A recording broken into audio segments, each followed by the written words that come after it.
Hi, everybody. I'm so excited today to get to talk to the amazing Adrienne Stein, who is preparing for a solo show. Welcome, Adrienne, to MFA Live. I know you've been Thank you, working hard Klein. last week. Gosh, there's so much to talk about.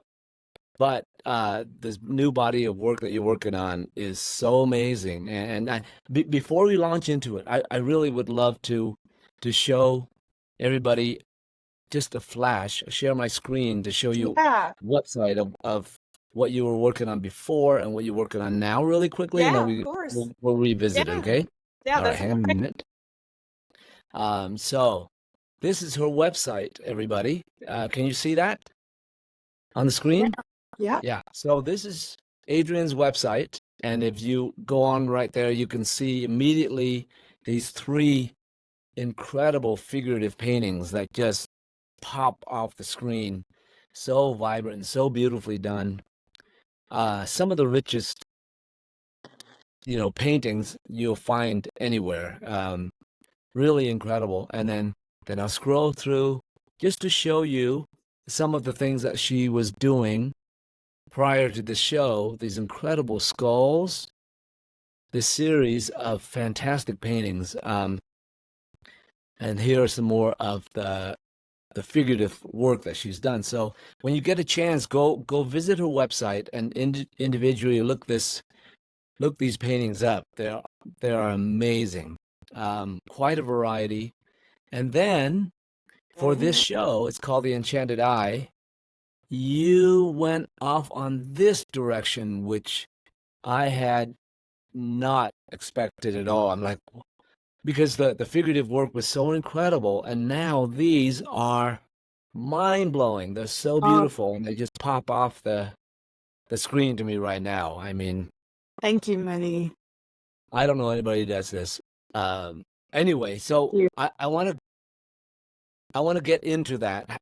Um, how and why you changed direction in the middle of doing some incredible figurative work that I thought was just getting better and better, and then the skull series were getting more intriguing and better. And then you just took this 90-degree turn and went off and did this series of work that you I knew was a little bit different for you. Maybe Mhm. challenging. Yeah, yeah, absolutely. These are great questions. Thank you so much for starting this way. I'd say the main concept of the exhibition is in the title, The Enchanted Eye. It Yeah, is about yeah, I would say a lot of my former work, because a lot of it is figurative and a lot of it is imagined. And I've heard people introduce me as a fantasy artist, and I always thought that was kind of interesting because I never considered myself a fantasy artist, but because my work has a fantasy feel to it, um, there was always this level of kind of magical realism to my work. But my thought was it mostly is perceived that way because of the subject matter, because the subjects are so fantastical and chock full of imagery and lots and lots of lush details and florals and things like that. But and oftentimes they are, either some kind of mythical subject or something that's imagined. But I thought, how can I make something feel really, really magical when it's a subject that's been painted thousands of times? A painting of a swan, painting a lily, painting a lily pond. How can I? It's not so much the subject that makes it enchanting, but it's the way in which that subject is interpreted that makes it enchanting. So I thought, how can I make something really magical when it's, the Denver Botanic Gardens, which is right down the street from our house? How can I paint the ponds at the Denver Botanic Gardens in a way that makes them feel like they're from another planet or like from a land where angels live, so I was thinking about that, about how to create, create deep magic and a fantasy feeling to these paintings, despite the fact that they are subjects that we kind of see every day. Um, yes, yeah, so it's a little bit different for me, and the paintings are all inspired mostly by gardens where we've spent a lot of time in the last couple of years. For those of you who don't know, last year in 2023, Pong and I were the artists in residence at Laguna Berry Gardens, which is down in Moncton, Maryland. And so it was basically, we were able to just paint in these gardens and have access to them at any time and paint on site. And then we had a show there at the end of the season. So I did a bunch of paintings. I did a number of koi paintings that were inspired by the big koi pond there. And they have incredible irises there and a rose garden that's really beautiful too. So all of the roses I painted are from Ladue during our residency time there. And then, of course, in Denver, when Pong and I are living in Denver, we have a home in Pennsylvania, and we live part-time in Pennsylvania and part-time in Denver. And where we live in Denver, it's really close to the Denver Botanic Gardens. And so early on, when Pong and I first started dating and I started coming to Denver, we spent a lot of time in the Denver Botanic Gardens. And so a lot of these paintings are kind of a love song to the Denver Botanic Gardens, kind of an ode to the beauty of those gardens, especially the lily ponds that are there. So they're all specific places that I've been. However, the imagery, even though they're specific to sort of a specific location, there's always a lot of different sources coming together in my paintings. So I always use many different photo references to combine to get the composition that I. Yeah, and I think that's the unique thing about your work is that people may or may not realize this, but the paintings are very originally yours because you don't just take a scene in front of you and then just paint it. I mean, you're really inventing the composition. You're bringing all these different things together to create a whole imaginary scene. Yes. For the visual power of it. And there's not too many artists who could do that well. You know, you can go all the way back to the Waterhouse and the that era of I can never remember pre-Raphaelite. I can never remember that name. Yeah, I know. It's a Pre-Raphaelite. fancy word. Yeah. And they do these amazing fantasy type of paintings, you know, Yeah. bringing all these different sources together. And in a way, you do that in this era, but then you take the colors to a whole different level, like Thank you. the harmony of your colors. But the unique thing is each painting has a different color harmony. It's not like somebody who doesn't understand painting, they'll keep using the same palette over and over and the same scheme over and over. And yet you use, if this is a meter for chroma, you tend to lean higher. And I've tried to do it and I just can't seem to my needle gets stuck right here. It can't go over here. And you seem to do that all the time. It is really amazing because to see some of the reference material that you work from and some of the things that you do, and then you bring it to where it is, you know, what you do with it is amazing. We're going to dive deeper into that, but I want to ask you a little bit about the history. I understand that you were on national TV at the age of 13. Tell us a little bit about that. Yeah, I had an early start. For those of you who don't know, I had an early start drawing and painting. So I had an atelier background. I started studying with a mentor when I was 11 because I showed signs from a very young age of being very focused at drawing and painting and really loving it. And so I was just very blessed to be born into a family that encouraged and appreciated and supported me in that. And so my parents helped me find a mentor when I was 11, and I started painting very seriously and professionally at that time. And I started taking on portrait commissions before I was even a teenager. So I was working full-time as an artist while I was going to middle school and high school, basically. And so I had this, I had kind of built up a local following, and I had been showing in some local venues where I grew up in York, Pennsylvania. And then I had an exhibition in Baltimore at a hotel, at a high-end hotel at that time. And the show sold out, and I was 13. And so Wow. One of my collectors was able to get in contact with the show Extra, which some of you may remember, the syndicated show Extra. It's a national TV show that They sent a camera crew to my house in York, Pennsylvania when I was 13 and interviewed me for national television. So that was pretty cool. But it's interesting because when you start young like that, uh, people notice your work because of the novelty of your youth.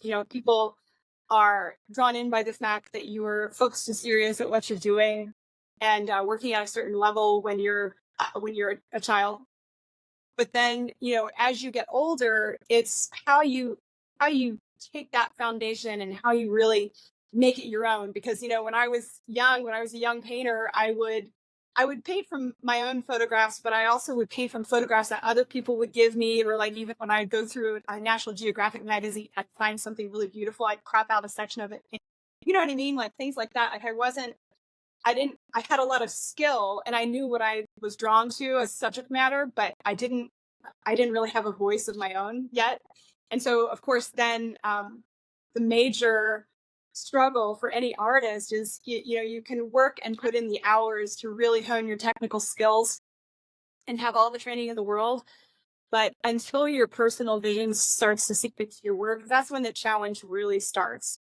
So I would say, I went to, for those of you who don't know my story, and I'm sorry for repeating myself for those of you who do, but I went to Laguna College of Art and Design in Laguna Beach, California when I was 18. So I moved across the country from Pennsylvania to Southern California to go to this little art school. And Laguna, for those of you who know it, it's a very, very high quality school. It's really just kind of like an atelier, but you get a bachelor's degree from it. And so it was, really continued intense training. So I studied with my mentor from the time I was 11 to the time I was 18. So I had 7 Right. solid years with him, learning how to draw, learning how to paint from observation. I couldn't even paint for the first year. I was just drawing from the cast, drawing from still life, drawing from the figure, and then slowly learning how to paint.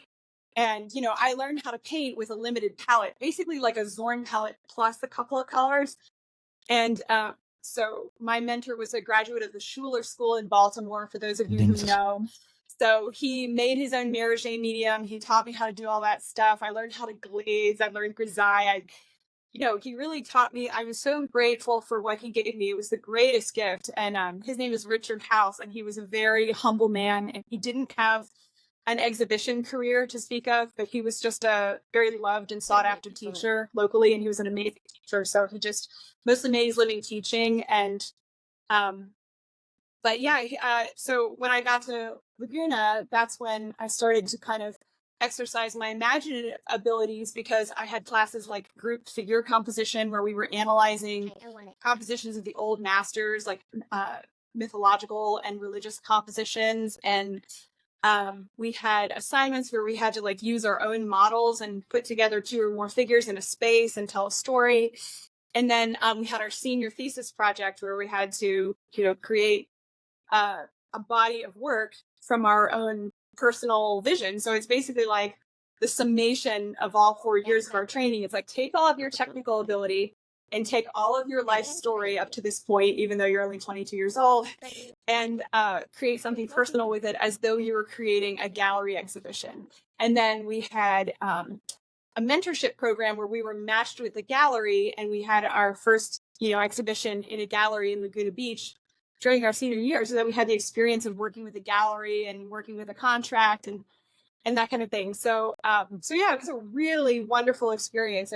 I can't say enough good things about it. And then I was starting to really focus on figurative work. That's what really captivated me, and specifically painting female figures. I was painting my sisters and my friends a lot, and so I ended up, moving back home with I moved to New York City for a little while and studied Art Students League of New York with Frank Mason, who has since passed away. And just the experience of living in New York for a young artist is a bucket list thing that I had always really wanted.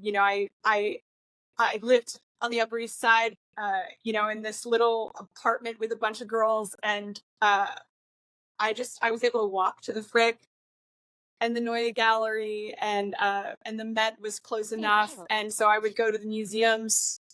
Every other day I would go, and I had class 5 days a week at the Art Students League, and so I was just going to the league and drawing and painting from life. And then on the side, to pay my bills, I was taking on portrait commissions, and I was painting them in my tiny bedroom. So I had, it was just an exciting time, being in your early 20s and living in New York. And then I ended up deciding that I might go to graduate school someday and get my master's degree. So I ended up moving back home with my parents. I rented a small studio not far from where I lived with them. And it was just a cool studio in an old electrical contracting warehouse. And it was $200 a month, this beautiful studio. And I just built up work, and I started working with a gallery in Charleston at that time. And so I was creating my own personal work for the gallery, and I was also taking on commissions and, just building my portfolio, saving a little money. And then I ended up moving to Boston in 2011 to get my master's degree in fine art. So, all the while, it's like I was working as an artist. I had many different projects going on at once. And so, I had always had my own studio, even when it was in my bedroom when I was a kid, so I always had my space that I was working on a body of work at all times. And it was usually like I would always have a commission or two going, and then I'd always have my personal work going. And the dream as an artist, as all of us know, is to get to the point where, all of the work you're doing is your personal work, that, you're really just like spending much of your time just dreaming and challenging yourself creatively and, moving to the next step as an artist, taking creative leaps. And so for me, I can point to a number of paintings during those times, during those chapters, that really like helped me turn a corner. And I remember the feeling of working on those specific paintings, like being a little bit afraid to go to the studio because I knew that what was happening somehow felt separate from me, and that time as an artist where you feel like what you're making is almost taking on a spirit of its own and getting away from you. It's becoming its own thing in the world, and that it's a high watermark, and your vision will never be the same after it, and you've taken a creative leap. So there are a number of paintings like that I can kind of point to where it's like, oh, then I did that painting, and then every painting after it was forever changed. So, and part of that is just the practical consideration of setting up your life so that you can afford more time to paint. If I had decided after I graduated with my master's degree, a lot of my friends in graduate school ended up moving to New York City, which was, it's a happening scene. It's tons of fun. Everybody in their late 20s is there, early 30s and all that. But it didn't appeal to me at all. I wanted to move back to Pennsylvania where I could get a cheap, beautiful studio space and just start working. And so it was amazing how it fell into place. I was really grateful because the week that I graduated with my master's in fine art from Boston University, I had one of my collectors that I had kind of made a strong relationship with over the last decade introduced my work to Richard D'Amato of RJD Gallery. And so they reached out to me and they asked me to put a couple pieces. I had a bunch of figurative works from my thesis show in graduate school, and they asked to see them, and I showed them, and they said, well, will you send us a few of them for that skirt show? And I did, and we sold them, and so they asked for more, and I did, and so we slowly started working towards a contractual agreement. So long story short, I ended up working with RJD Gallery. Back then they were in Sag Harbor, New York, which is in the Hamptons, and now they've since moved to Michigan. But I worked with them exclusively for 5 years. And so that actually was amazing because he had specifically a market for figurative work that was done in a highly finished style of realism, which I was doing at the time. And he was finding collectors for my work. It was, it was a great fit because it allowed me the time and space to say, okay, I've got this gallery. They're looking for work from me, new work all the time. And so I had to plunk down and set myself to a production schedule, basically. And I'm not a very fast painter. I'm quite a slow artist. So it was a good opportunity just to figure out my own personal vision and really hone my craft, like not just the personal vision, but the craft element of it. And so, really taking a month to work on a painting if I need to, and making it as good as it can be, and honed and full of detail and full of like symbols and So that I enjoyed that time a lot. And so yeah, it's either they sold my work for a while, and then after a while it kind of didn't make sense for me to be exclusive with one gallery because, I kind of had to diversify myself a little bit and take advantage of opportunities to show my work in a couple different places. And I was starting to kind of branch out subject matter wise. And I think they kind of try to stay more in like the figurative, the figurative realm. And so I was doing a bunch of different things. And so, yeah, and then I started working with Gallery 1261. And now at this point, I participate in group shows all over the country. And but 1261 is the gallery that is hosting this exhibition, The Enchanted Eye, coming up on July 18th. So that was really long-winded. Thank you for listening to my story, but I thought that's the I've got relevant 1,000 backgrounds. questions that are going to toss it in the middle of that whole, you Yeah. know, that whole little synopsis of your life, your art life. So many Yeah. questions. Let's pull back and just ask a few questions because I'm really intrigued by that period you studied with your mentor when you were so young, and Yeah. he basically as any young artist growing up today, even if they're not 12 or 13 and they're fully grown 19, 20-year-old people who go to school, they would be learning the same thing, right? It's real practical drawing, light and shadow, developing your drawing skill, your painting skill, and that's what he taught That's you, right. right? That's right. But he didn't develop your hand eye and ability to see and paint, but not the imagination or the concept yet, right? And then That's right. you got that a little bit more at Laguna. Yeah, absolutely. My senior thesis project was actually, at the time, I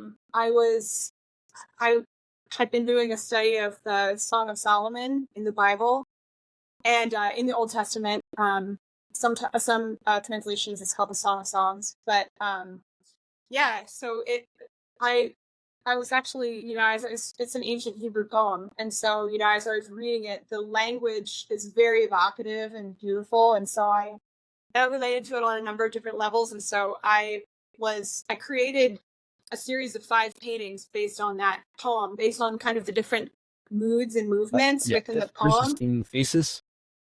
Yeah, it was my senior thesis for my when I graduated from Laguna College of Art and Well, Design with my so bachelor's degree.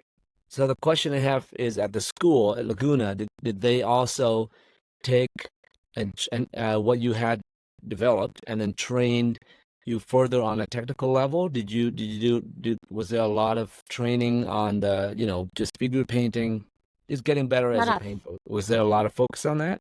absolutely. Yeah, one of my favorite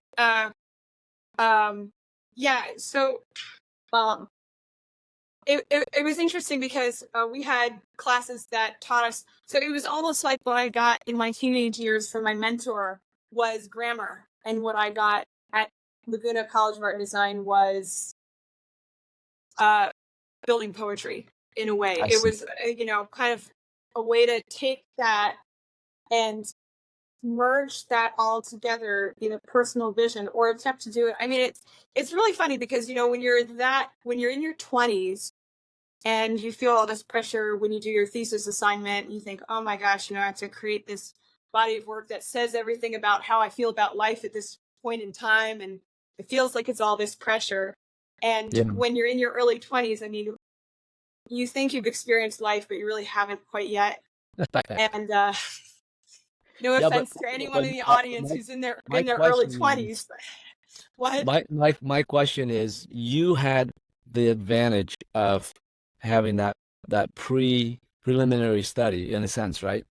Yeah, The pre-training before you arrived at Laguna. But yeah. are most of the students who arrived at that school, did they have that kind of understanding about painting? Some had some backgrounds, but not the kind of rigorous atelier training that I had, and Right. for as long as I had it. And the Right, other and thing that that's was really nice was that I was, so from the time I went to Italy for the first time when I was 17. It was between my junior and senior year of high school. And I got into this program. I applied for it. I didn't think I'd get in because I was the youngest person. it was for college and graduate students in Monte Castello di Vibio. It's the International School of Drawing, Painting, and Sculpture in Umbria, in Monte Castello, Italy. And so I ended up getting in, and I went to Italy for 2 months when I was 17, and that was my first time ever playing or painting. So that was an interesting thing too, because it was the first time I had ever played or painted. So I had only ever, for years at that point, I had been drawing and painting inside in my mentor's studio, and a still life with a single light source, and these very academic kind of baroque lighting still lives with single light source inside. But I had never painted in plein air, where you have a 360-degree panoramic view around you, and it's up to you to select something. And so it was overwhelming, but I grew so exponentially as an artist during that time, because okay because as painting light that's changing, painting a subject that is changing by the minute, is there's nothing that is a better boot camp for an artist than that. So I remember, like, I did a whole bunch of small studies, but then I remember I got a little more ambitious and confident. And so I started doing some large scale paintings that I was able to fit on my French easel. And I would go back day after day to the same site and just keep painting on the same location. And I remember the one time I was painting this, I was up on the rooftop of our neighbor's apartment building, and I could see the entire town. I was living in this little medieval hill town in the middle of Umbria, Italy, and it was gorgeous. And all around the town, there were just olive groves and sunflower fields. And I'd never seen anything like it in my life at that time. I was 17, and I was like, oh my gosh, it's unbelievable. And so I wanted to paint all the rooftops, because I was on the tallest roof, and you could see all the rooftops all around, all these red tile roofs, and then beyond it, all of the fields. And so I was painting this gigantic painting. I don't know what possessed me to do it, and it was July, so it was in the high 90s, getting up to 100 degrees, and I'm on this rooftop painting away at my painting. And then the teacher would come around. She'd come and find me every day and give me a critique. And I remember, like, I was painting in full sun the first couple days, and the third day I went back, it was completely cloudy. And I was trying to paint as though it was full sun, and she said, oh no, you gotta paint what's in front of you. If it's cloudy, you just paint over it. It's cloudy now. I said, well, I'll leave then and come back when it's sunny. But just learning how to respond to my environment and really have fun just being responding to the environment, and not having to think so hard about my subject matter, just really kind of walking around and seeing what inspired me the most in the moment. And it just allowed me to work in this way that was much more like spontaneous and responding in the moment, rather than overthinking a subject and then gathering photo references and having models pose and maybe changing the composition here or there. But one of the pivotal moments in my life, though, I mean, obviously I got to see the Vatican. I got to see all of Michelangelo and Raphael's work in Rome, and in Florence, and got to see all the masterworks in Siena. And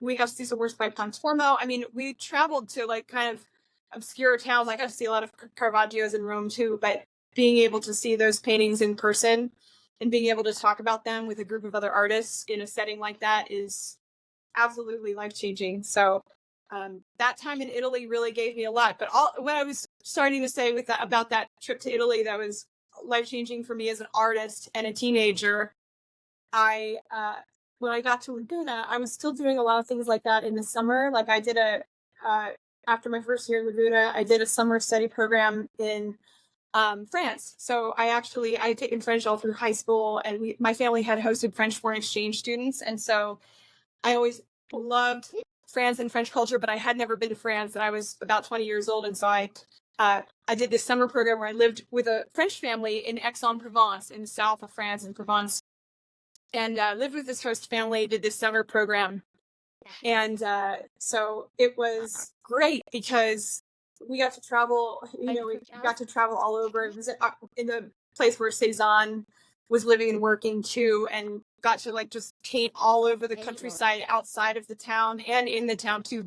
Aix-en-Provence is a Baroque city, so there's a lot of beautiful things to paint in the town, but then also the landscape all around is just filled with history. And of course, Van Gogh and Gauguin painted all around there, and then Cezanne, all of the places where he painted are right there too. So more painting the landscape. And then because Laguna is a small school and they knew I was doing all this stuff on my own, they gave me credit for it. So I ended up graduating from that program in 3 years instead of 4. So they were able to kind of work with me, and I did a lot of like things on the side. I would drive up to Los Angeles and take workshops, and so I studied with Adrian Gottlieb, and he's a Florence Academy grad, so he taught me some more skills. He works exclusively from life, and then Jeremy Lip King, of course, got to take some of his workshop, Joseph Todorovich, and so just getting to work with some of those California artists during that time independently, apart from my degree program, was great. And then the program was really awesome that they allowed me to use that towards my degree. So I was able to mix that into my whole educational experience. There's so much to cover in there. I'm curious though, because of your really broad studies and background, and you're immersed in all the variety of museums that you've seen, how Yeah. you arrived at the work that you're doing today. You know what I Yeah. mean? Because you could have gone off. Well, we won't get into Boston too much yet, because that when you went to the master's program, that was a very avant-garde thinking school, and you really didn't fit in, That's right? right. That's right. Yeah. Go into that a little bit, and then we'll go back into what you're doing now, if you don't mind. Yeah. I ended up going to Boston University for my master's degree. And the reason why I decided to go was because I could have gone to a number of other schools that were more ideologically in line with my work, schools that were more like an atelier where they were already doing figurative realism. And but I decided like it really is important to have a diverse array of experiences and to work with a diverse array of people and to really challenge yourself as an artist and all of your training and everything that you think you are as an artist. And so I ended up going to Boston University because a lot of artists in the program, a lot of all the professors were painters, oil painters, but they were like the John Walker, who ran the program at the time, was an abstract expressionist painter, and a number of the other adjunct professors and other professors who had a lot to do with that program were mostly abstract and gestural painters. And Boston kind of has a long history of like abstract expressionism too. Like I loosely associated with the school is like Hyman Bloom and Philip Guston. So it has this long history of kind of being an abstract expressionist school, and John Walker, who ran the program, was best friends with Frank Auerbach and all that, like that school of painting. And so I thought, well, this will be really interesting. And I was shocked that they accepted me, actually, because I was like, it's my work is so different from what they have going on at that school. And so yeah, it was critiques were really difficult. I felt like I was speaking a different language, and I actually was. I mean, it was like my background and the artists that I loved and the heroes, my artistic heroes, they just completely didn't care about, and I was really kind of the odd man out there. I kind of felt like every critique, I listened and I appreciated it and I grew a lot from it, but it was very, very harsh. And, I just received a lot of criticism for kind of the overly romantic quality of my work. And They didn't accept you. They accepted you, but they didn't really accept you. Yeah. Really Yeah. okay. They were like, So I have a question about the master's program. Okay, doesn't a master's degree imply that when you get there and you're ready to receive that degree, you should have full control of your ability to paint. You should know everything about painting so that you can go in there and become this master of this craft, right?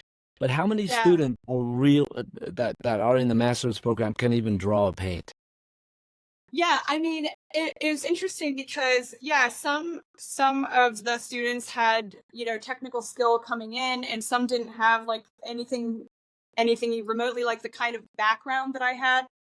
But it was interesting because in a way it got me thinking, like looking at artists that I had never really been looking at intently before, and just looking at um surrealists, and Frida Kahlo, and Hilma Afklint, who does those Yeah, she's channeled wonderful. abstract paintings that are based on biological forms. And it is uh it was interesting because I just started looking at a lot of artists that I was encouraged to look at that I weren't a part of my background and training. I mean, I loved all the golden age illustrators. I grew up looking at um Maxfield Parrish and D. Cornwell, and Mm. NC Wyeth, and Howard Pyle. I loved all that growing up in Pennsylvania, where they all kind of had their circle. And then I loved the Pre-Raphaelites. I remember my first encounter with John William Waterhouse in a book, a monograph that my mentor had, and I was having a hard night working on a painting. He had this incredible library full of just amazing art books, and when I was uh, frustrated with a painting, or it wasn't going anywhere, or I was feeling sad, I would go to his library and I would just get out books and start looking through them for inspiration. And I remember the first time I encountered a book he had on John William Waterhouse, and I was in stunned silence. I thought, oh my, when you make a direct connection with a work of art like that, and I didn't even see it in person. It was just like looking at these reproductions in a book, and I couldn't believe that someone could create a world that was so rich and so full of beautiful detail. I just wanted to dive into that world, and of course there's so much in common with all the illustrators too, because they're creating this world, and they're also using story, they're using Arthurian legends, they're using biblical texts, they're using Dante, they're using old poems, uh you know like Wagner's operas. It's all of these literary and operatic sources are coming into their work, and it's just full of like symbolism and richness, and it blew me away. And when I saw it, I saw myself in it. I just It, felt like, well, this. it's really interesting to hear. I can't imagine Boston University appreciated any of that. And so, it's Yeah. interesting that you went into, but let's put that aside. I want to ask you Yeah. Well, some yeah, it's just technical funny things. because like the tediousness, like I was, they were asking me, in a critique one time, kind of like looking at my work, and the director of the program was like, "Who are your favorite artists?" And I was listing them off, and he was like, "Oh, they're so tedious." When someone doesn't share your heroes, they don't share your values, and it just Those are funny that he tedious. was like, "Oh, those like Victorian paintings that are so like moralizing and over illustrated." And I mean, there are people that truly see it that way, and no disrespect, that's their opinion, that's how they feel about it. He loved Willem de Kooning and his muscly abstract painters. He had no patience for the Pre-Raphaelites, and that's fine. But That's funny because I love William de Kooning and I equally love the Pre-Raphaelites. I mean, come on, yeah, you, yeah, yeah, but never mind. Okay, but I want to ask you your development, you growing as an artist, and what affected you. Can you do you remember a few epiphanies along the way that really really helped you as an artist? That yeah, it may be maybe something technical, it may be a way of seeing, it may be a way of working. Can you yeah. think of a few of those things? Yeah, the first one I already told the story about while you were away dealing plein, when I was talking about painting in Italy. That was the first kind of technical epiphany. And then the second I'd say has to do with combining sources. So when I was in my early 20s, I did a painting of my youngest sister Olivia, and I had this idea of painting her with kind of in a very haunted looking thing. And I was kind of drawing, just to try to create a space around a figure, around a model that was very cinematic and told a story about that individual. And so I did this painting of my younger sister, Olivia, and there was this old abandoned American Gothic church. It was an old Baptist church that was along a bike trail that I used to go biking with my parents on. And the windows, a lot of the windows were broken out, but it had this beautiful bell tower. It's an old wooden church, just beautiful. And it was like a little piece of American history from the 1800s that was just abandoned. And so I had photographed that church, and then I did a photo shoot of my sister outside wearing the dress that I wanted her to wear. And then I had another photo of the field that I wanted. The church was actually like up against the train tracks. I had trees all around it, but I wanted it to be sitting in a field with these moody clouds behind it, like a kind of a Wyatt style painting. And so I remember I did this just scale. It was the first time I ever did this full scale drawing that I transferred onto the canvas. It was 36 by 48, which is big for me. And I did the drawing of it, and I had taken a perspective class in college, and so I used, my the ice point and my line of sight going back to the church in the background to make it feel like there's this. You saw the church, and then you see the field, and then the figure of my sister in the foreground. So I kind of did to feel like the scales were correct and felt like that church was just enough in the distance. And so that was really like the first time I ever tried on bringing multiple sources into a painting and creating a space. So, And you're doing that regularly now, right? right, yeah. Yeah. And to varying degrees, there are some paintings that are much more of a stretch for me, where it's like a lot of different sources and a deeper space. And then some of them are just like 2 or 3 sources then kind of combining together. But some of them are a lot of different sources. And back then I wasn't using Photoshop or anything digital because I didn't have any of that knowledge at all. I didn't learn any of that in college. I was a fine art major, so I didn't have any classes like that. And so, yeah, I was just kind of figuring it out on my own and doing a big drawing. And so when I finished that painting, and it was a very spooky painting, and it had a real psychological dimension to it, and it almost had an Alfred Hitchcock feeling to it, but in a more romantic way. And I remember when I finished it, just thinking like, "Wow, this is a new place for me." And I had stretched. Can I show it? It's not on my website anymore because it's so old. Gosh, can you imagine? I was like 23 when I did it. So that's 15 years ago. I took everything off my website that's older than 10 years. I just took it off. What about now? What about recently? Is there any epiphanies or are there new directions that you want to go that's really clearly different than where you've been? Yeah. The paintings that like I was saying earlier on in this interview, these paintings are all inspired by garden spaces, and they're all floral. Can you start showing them? Yeah, of course. Yeah, right, sure. So this is kind of interesting. Again, I'll just talk a little bit about the way I bring together sources for a painting. This painting is a perfect example. For those of you who I don't know if any of you are familiar with the illustrator Frank Brangwyn, Brangwyn. Frank Brangwyn. Yeah. We're fortunate enough to own one of his paintings because Plong was wise enough to buy one at auction. A little watercolor we have. Little baby one, yeah. But yeah, he's a British artist of turn of the century. But he did this painting called The Swans. If you look up Frank Brangwyn, The Swans, it is an absolutely stunning painting. And it's one of those paintings that I just keep in the mental Rolodex. You know how like you have your greatest hits in your mind of like the paintings that just speak to you so much. That painting of Frank Brangwyn's called The Swans blows me away because it's a pair of swans, and they're in dappled light, but they're sitting on a bed of nasturtiums. And nasturtiums, of course, are red and orange and yellow, and so you've got this like dappled blue light over top of these swans, and then the orange that was coming from the nasturtiums was like just optically, it was dazzling. And so it inspired me to want to paint swans. And I also kind of wanted to create an ode to Frank Brangwyn's painting with the same color harmony.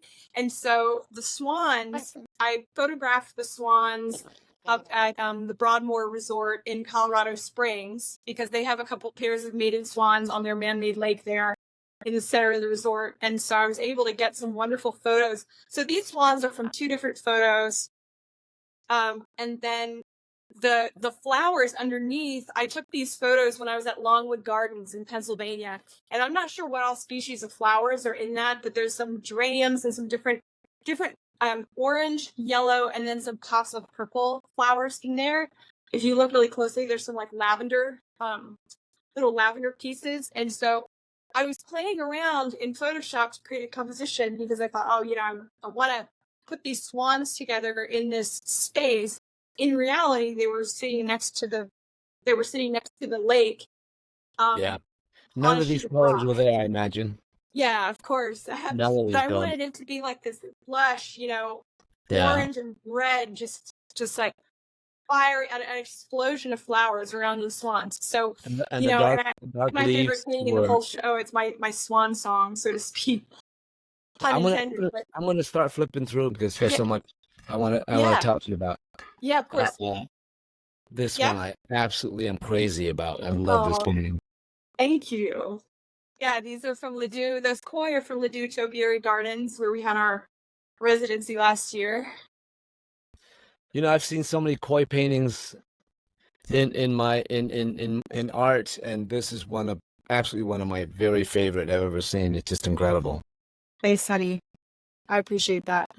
This is amazing. Oh yeah, so the swans, these are the same pair of mated swans that are at the Broadmoor, and the space that I invented around them is all from a botanical garden in Santa Barbara, California, actually. So this is a perfect example of how I brought together like 4 different sources, like the 2 different swans, and then the plants on the left-hand side, and then the lily pond on the right.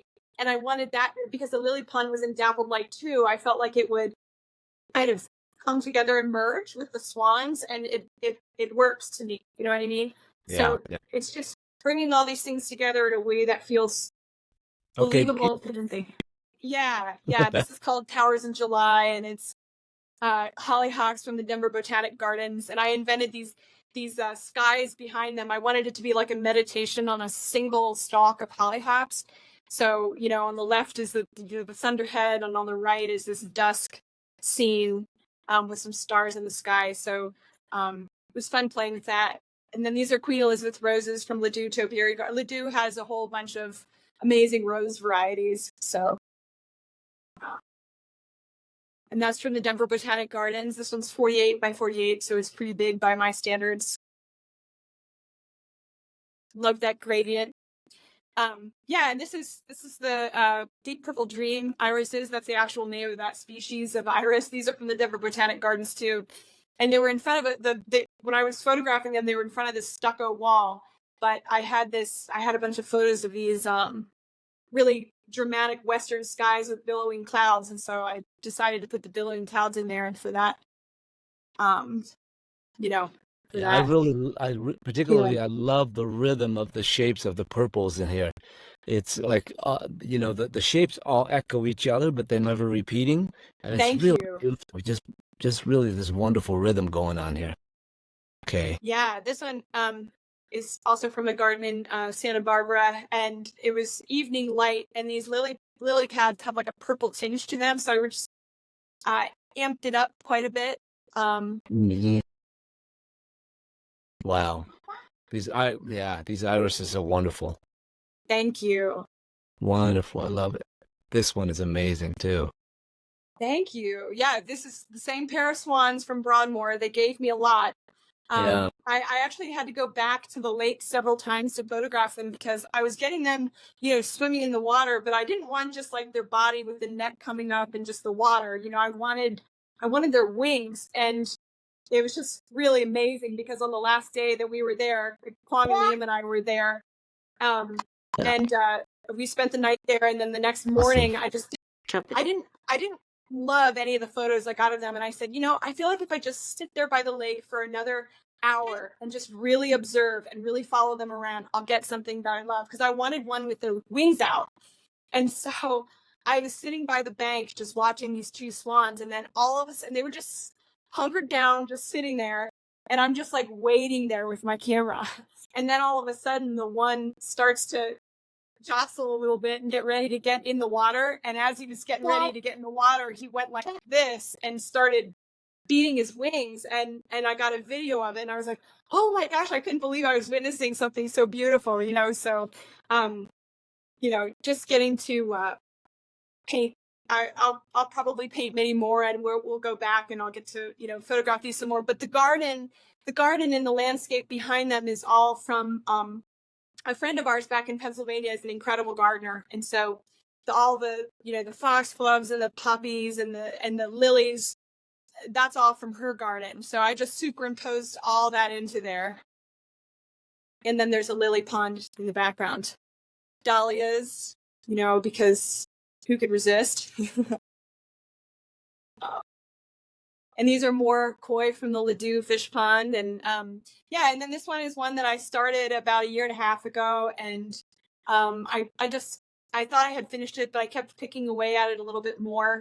Just some irises that were given to us by a friend. It was given to my mom. It was my mom's friend, and she gave them to my mom, and my mom was painting them, and she passed them on to me. So there's so many more, and I hope y'all can come to the gallery to see these paintings in person. They really are amazing. Do you want me to just show around us to you real quick? Yeah, do you like? Yeah. Yeah. So I'll just show myself for scale. So these are quite big. Some of these. So this is golden hour 2. This is my iris painting. It's 30 inches by 48 inches. And then some that are down from here on the floor, dahlias. And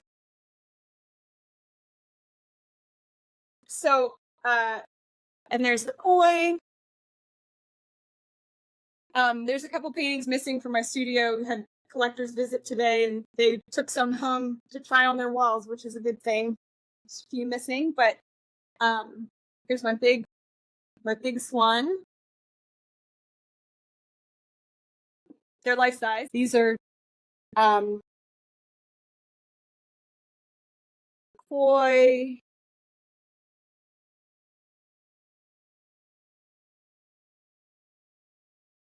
And then these two big guys behind me, big 48 by 48 lotus pond paintings. And then this one's pretty special.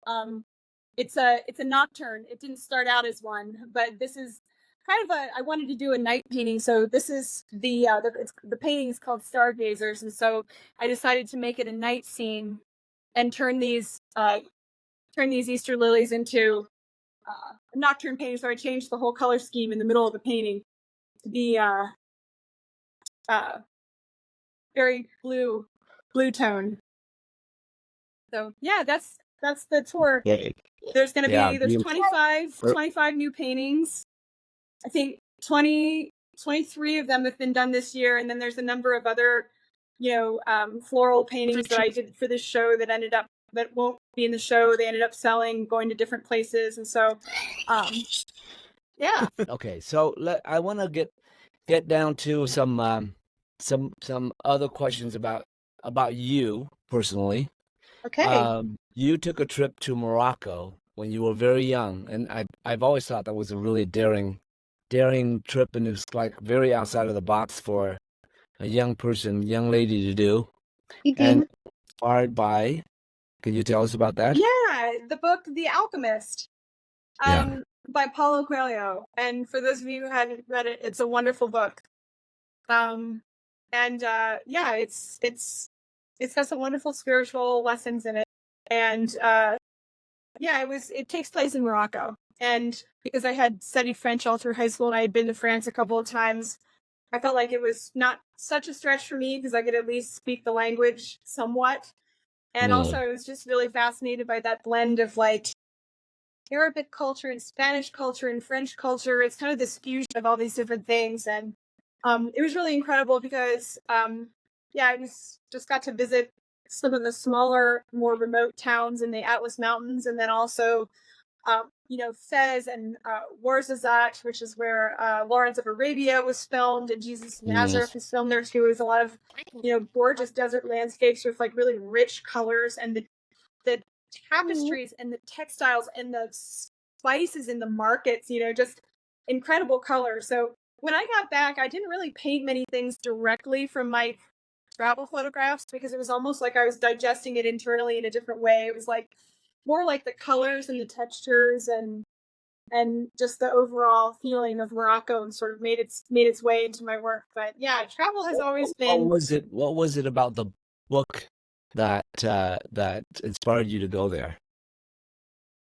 Well, it was the description of the landscape, and um yeah, it was just, I love the book so much, and that's what inspired me to go. I was just very curious about it.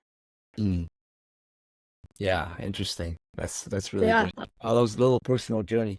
Um, and if you were to teach painting today to young artists, would you bring them up the way that you were taught? Would you teach them what you were taught? Or how Yeah. do it any differently?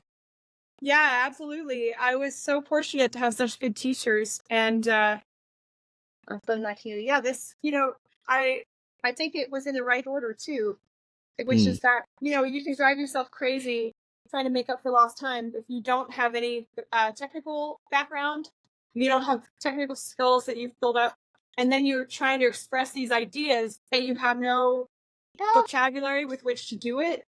I think that can be really frustrating for people. And I see a lot of artists whose ideas are really big, but their abilities are really, you know, their abilities are very limited to what they can do. And so, yeah, to be able to know the rules so you can break them, so to speak. I'm always amazed by Zoe Frank is an artist that that we both, of course, just love and respect. And she's doing incredible work right now. But she's a perfect example of someone who had an atelier background and then just like starting to play with space in this cubist, fragmented way that's absolutely has everything in common with the cubists and the abstract expressionists, and she's bringing in all these different art historical influences, and but she's looking at the old masters too, which is really really cool. So I think you have to have those skills, or like that old kind of cliche adage of you have to know the rules in order to break them. I think that's very true. I think you have to really have a command of your medium before you can really like take that step to do something imaginative, or like express an idea and not just illustrate it. And like we were actually having a conversation about this the other day. Pong and I were talking about Henry Osawa Tanner.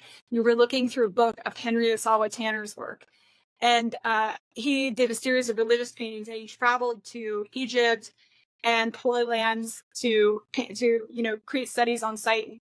And his religious paintings are so deeply spiritual, but they're not illustrative. Like, the amazing thing is the figures in the paintings are like a very minor part of the overall composition.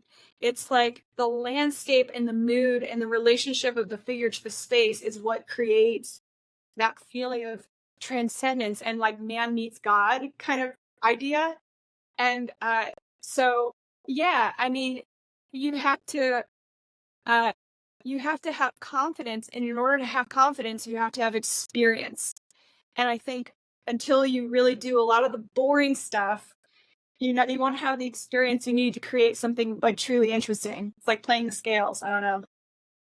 I like that. That's true. I understand somewhere along the line you went and got married. Yeah, I went and got married. What's that all about? Yeah, just What happened? yeah, I know. I went crazy. I fell in love with this man from Colorado, this Hong Ho guy.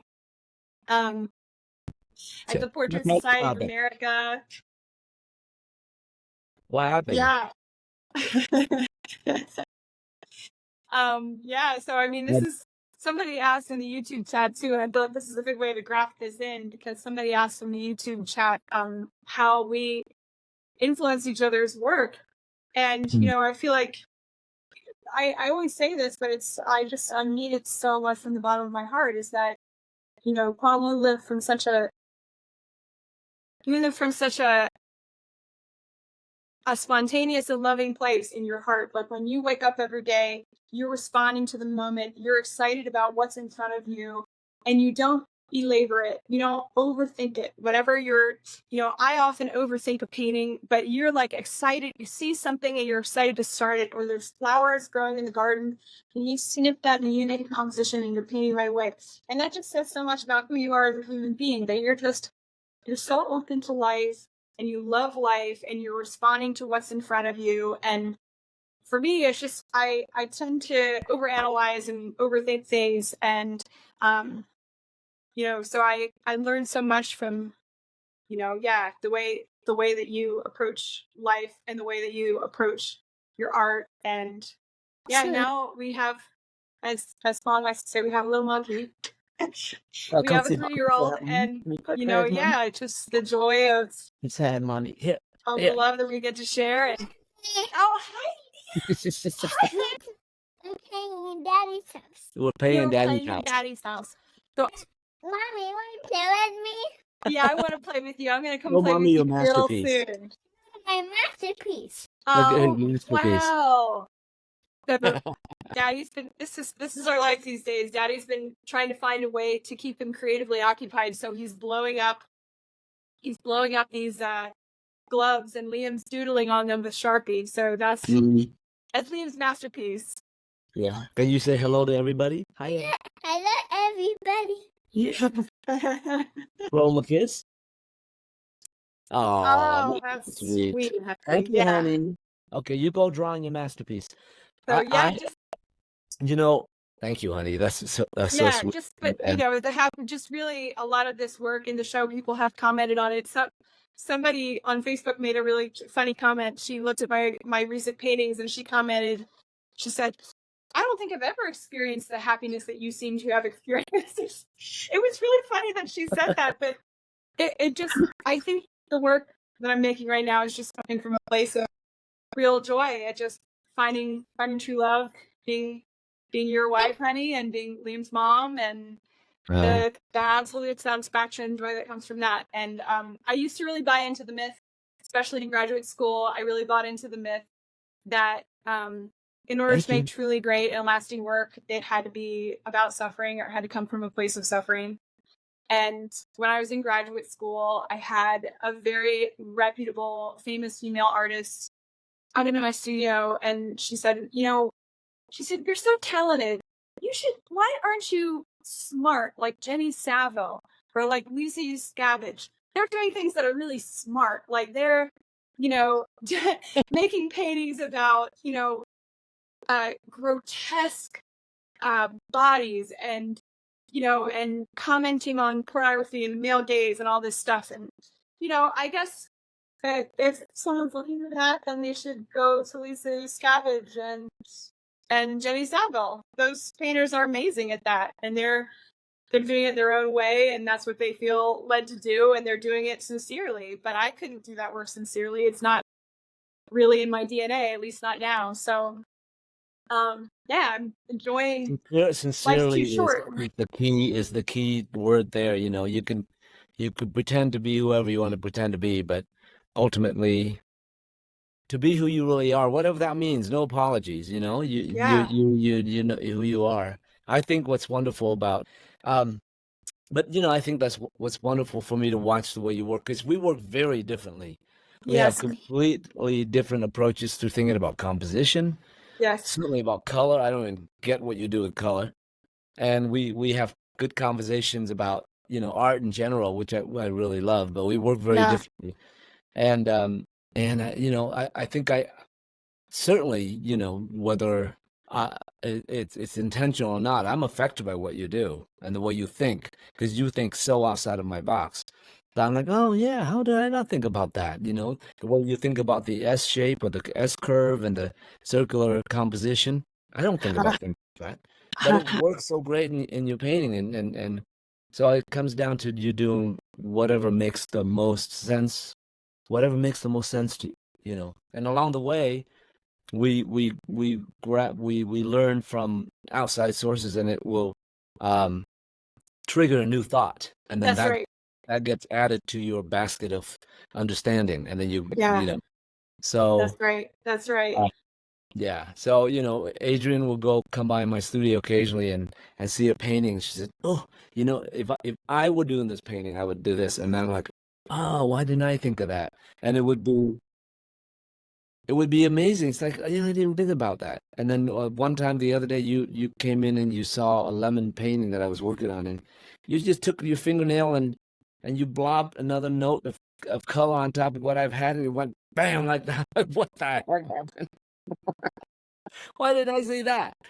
So Just yeah, messing with the Kwang Ho painting all willy nilly like that. you did.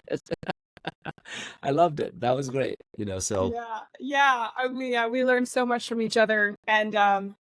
I wanted to mention something. I saw someone had mentioned in the comments, had asked about changing a composition midway through the painting, and Okay. I felt like I would mention that just real quick. I often the paintings that really work out the best for me, to be honest, are the ones where I put a lot of time in on the front end to plan. And I usually, if I take the time to do a small color study, or even if it's a drawing where I know where things are placed, and or a very in-depth Photoshop study. And I will Mm, often, I'll ask for a critique from Kwang or even my mom, because my mom is an artist and an interior designer. She has a great spatial sense. She's got a great design sense and color sense. And so, you know, it's always best when I just nip it in the bud and work out. And I hate being in front of a screen. I hate being on Photoshop. I hate planning. You know what I mean? I want to get in there and just get into the juice of paint, and I just want to create what I want to create. But I know if I run into less problems in the process, if I just work out the design issues in advance, I'll be sailing through that painting. And so there are so many times, especially throughout this show, like this painting that you kind of see, this pink rose painting that I'm pointing to right behind me. It used to be a horizontal painting, and it was a completely different composition of roses. And I got halfway through it, and I was like, no, this composition just isn't working. I had put like a week and a half into it; it was almost done, but there was too much work I had to do to make the composition work. I just didn't plan it well, so I turned yeah. it vertically and did a vertical composition instead. And I planned it out, you know, cropped like Mm, photo references, and did I had done I did like a small 11 by 14 version, and then I did a larger 20. Then this is like 22 by 28. So it always just works out better when you have done a smaller version, or you take the time to plan, so you don't have to like paint out yeah. passages. Like some of these paintings, there's like an entire other painting underneath. It's not good. They're there too still. Do we have questions that you can see on the chat? Yeah, I see Kelsey says here. Hi, Adrienne. Hi, Kelsey. Love seeing all your new work for your show. Thank you. Have you found how have you found the most success on your paintings? Do you already have a list of collections you reach out to first? Yeah, that's a great question. And these questions about like the commercial end of painting they're really important. Yes, I have since I've been painting for so long, I have a list of very loyal collectors who have been supporting my work. Thank heaven, since I was very young, and just some collectors who have just become lifelong friends of mine. And so yeah, I had done like a small preview with some of my best collectors before I even shipped the paintings out here, and then the gallery 1261 is hosting it, and they've done some previews with some of their best collectors, and then I just sent out the preview to my I have an email newsletter, and so I let the subscribers to my email newsletter are like the ones that know first. So I just sent out the preview to my email newsletter subscribers first, and then it will go out. Then it will be like posted on Facebook tomorrow with the on the gallery's website and everything. So I kind of have like a kind of a cascading, there's like the inner circle of the people that you let them know first, and then yeah. and the gallery has that too. And so, yeah, it just takes a long time to build up your collectors and the people who, and there's some people who like have collected my figurative work and they're just not that interested in the floral and landscape work quite as much. And there's some people who, really love it. And when you take a new direction in your work, you just have to be prepared that you don't know how people are going to receive it, but you make it as beautiful as you can. Yeah, ultimately that's the thing is, I never think about selling my work. The work ultimately takes care of itself. You just focus your love and attention on the work, and then it takes on a life of its own. You try to make it the best work you can. I see that Yes. Scott Jones is the one who asked about influences in our work. Well, I think the most obvious influence Adrienne has on me is color, number one. And number two is her way of thinking about composition and pulling in elements and that kind of thing. So it's those things are outside of my box, and I really appreciate that, and it helps me to think outside of the box a little bit. Thanks, Aya. That means a lot. I'm really touched. Sure. Speaking of color, I see a message here from Alyssa Alexandrian. Alyssa, I owe you an email. I've been thinking about you. I'd love to know Adrienne's approach to her color choices. Are the colors what you see or a deliberate artistic choice? If an artistic choice, how do you get such rich colors to somehow harmonize? That's a great question. Yes, it is an artistic choice, somewhat. When I'm out in the landscape painting, people often are like, "Oh, why did you choose to exaggerate those colors?" But the truth is, like, when I'm painting, when I intensify the chroma a little bit more, or it's not quite so much intensifying the colors themselves, but juxtaposing colors together that really offset each other, and like using a warm red with a cool yellow, or like it's the way you juxtapose certain colors that make the colors more than the sum of their parts. They kind of amplify one another in a way. So like the painting behind me, I feel like the towards some really little on that swan's wing, kind of it makes that orange much more of the orange in the painting. It makes that much more of a theme. So the theme is very much more like a blue-orange harmony, because I've punched up those colors. I also, one of the things, Alyssa, that might be, is a very practical thing. It's not quite so romantic, but it's really just like a choice that I made to take earth tones out of my palette. So I don't use black. I don't use any ochres or browns. I don't use any umbers, none of that. It's a full chromatic palette. So then I'm forced to, like, if I'm seeing something that looks like black to me, I have to say, is it more of a blue black? Is it more a red black? Is it closer to purple? Is it, you know what I mean? And with white, like, I never use pure white in a painting ever. Like this painting behind me, even though that looks like pure white, you can't really get close enough to it, but there is like a ton of pink. There's like pink and green and like there's just a ton of colors in it, because I wanted it to kind of look like an opal, that like the white is not just a flat white, but that it there's movement within that white, like the there's like these subtle movements that your brain doesn't register it when you first look at it, but it's subconsciously making an impact, and it makes it more interesting to look at. I would love it if I videotaped you to do a video for us for MFA. Yeah. You doing a demo of that? Could you process a little bit? Yeah, absolutely. I would love that. Of course, if you don't know about MFA.studio already, which is what this program is on, it's the best deal on the internet for watching painting videos. I have about 30 demos on there that you can watch. You join for $30 a month, and you can watch as much as you want. But to do specifically a color demo like that, and I can ask you a question, and for me, I would love to see it too. But to just so that you can do a quick demo on how this works, because I use umbers and black and browns and yellows and all kinds of stuff, and you don't have any of that in there. So that explains why your paintings are so luminous. But I tend to love the earthy colors. I love the muted stuff. I tend to be a moody person. But, yeah. And I mean, it works well, because every artist has I always say, like, every artist has their currency. Like, what is your superpower as an artist? What is like the the the currency of your work? What is it that makes your painting of a swan, or your painting of an iris, different from anyone else's painting of an iris? And everybody has that thing.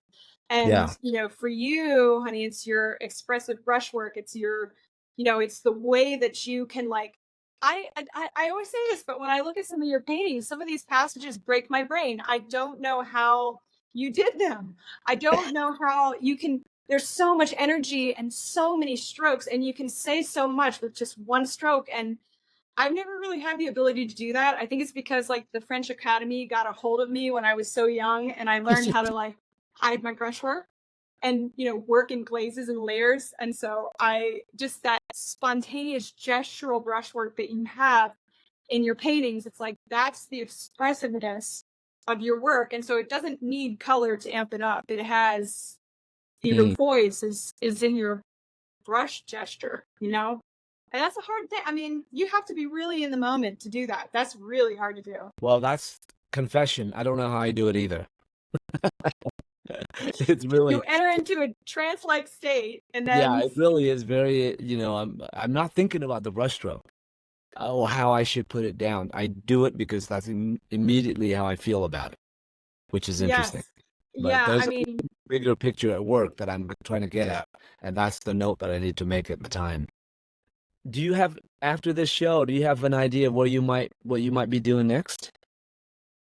yeah, it's funny how sometimes something that an offhand comment that someone will make just takes you on this whole odyssey. And I had made this reel on Instagram, and it was just basically a reel of just my hand varnishing a whole bunch of my paintings for this show. So it was like I hadn't shown anything that I had done all year, and then I just kind of showed these snippets of myself varnishing these paintings. And and it's the swans, and it's the backlit flowers at golden hour, and everything's really saturated. Um, and someone commented on Instagram. They said, "Oh, I only now just realized that they're all different paintings. I thought you were varnishing different parts of the same painting." And when she said that, I thought, that's an amazing idea. Why didn't I think of that? Like, I would love, my dream is to create a mural sized painting that has swans and every different species of flower, and just maybe a beautiful water feature, just a heavenly scene. Great idea. I can with see you flowers doing it. and yeah. I can see it. Aren't you, by the way, aren't you working on, I don't know, you mentioned Patreon or some kind of a teaching platform? Yeah. Or Yeah, what so is that about? I have filmed. Stay tuned for those of you who are who may be interested in something tutorial. I am working on. I have filmed 3 full-length videos. One is a figure. One is the swans behind me. So I actually filmed the entire process of painting that, and I'm working on editing it down because it was weeks of painting, and I'm trying to get it down to a useful length that people will actually watch. And then another one is it's a small floral. It's the study that I did for this pink rose, the Queen Elizabeth roses over here. And so I've got kind of the range of subject matter, and now I'm working on editing them and figuring out how to release them. So I'm open to any suggestions that anyone has about, I release them all, on MFA, and probably do some snippets on YouTube, and then do maybe for download on my website as well. And then I might actually do a Zoom workshop in the fall. So yeah, That'll probably be available for sale on MFA or yeah, part of yeah, yeah, we're of changing. course. We're adding an extra feature on MFA besides the $30 a month subscription. You can also, if you want to do that, you can also buy videos individually. You Yes. just stream as long as you want. Yeah, I think that's a great idea. Yeah, we're that will be able to bring in a lot more artists onto the platform, so you can go there and pick and choose what you want, and the artists will get to keep most of the profit. So we're just trying to create a community of ideas and paintings, and Yes. Something like that. So we'll get. My other idea was, instead of releasing them as a downloadable, I was actually thinking of just using them in the context of a Zoom. So for someone who signs up for my Zoom workshop, I'll just play it because I hate demoing live. It's really hard for me.